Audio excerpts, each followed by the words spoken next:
চলে, যাতে আমাদের কোমলমতি ছেলেমেয়েরা যারা স্কুল কলেজে পড়ালেখা করেন তাহলে তাদের পাঠ্য ক্ষতি হবে, অনুশীলনের ক্ষতি হবে।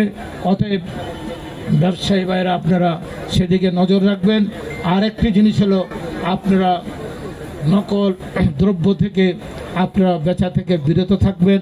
উন্নত জিনিস, ভালো জিনিস দোকানে, খাদ্যের দোকানে যেন ভেজাল খাদ্য, বাসি খাদ্য আপনারা বিক্রি না করেন। এখানে প্রশাসনের লোক আছেন, আপনারা যদি বাসি খাদ্য বিক্রি করেন, ভেজাল খাদ্য বিক্রি করেন, আপনাদের শাস্তিমূলক ব্যবস্থা গ্রহণ করার জন্য আমি প্রশাসনের লোকদের বলবো।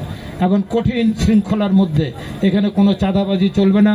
বিএনপির নামে কোনো ব্যক্তি যদি কোনো দোকানের কাছে কোনো সুবিধা নিতে চায়, প্রশাসন তার বিরুদ্ধে ব্যবস্থা গ্রহণ করবে, তার রাজনৈতিক কোনো পরিচয় এখানে আসবে না। অতএব আমি মেলার সর্বাঙ্গীন মঙ্গল কামনা করি, ব্যবসায়ীদের মঙ্গল কামনা করি। আপনারা নোয়াখালীকে তুলে ধরবেন।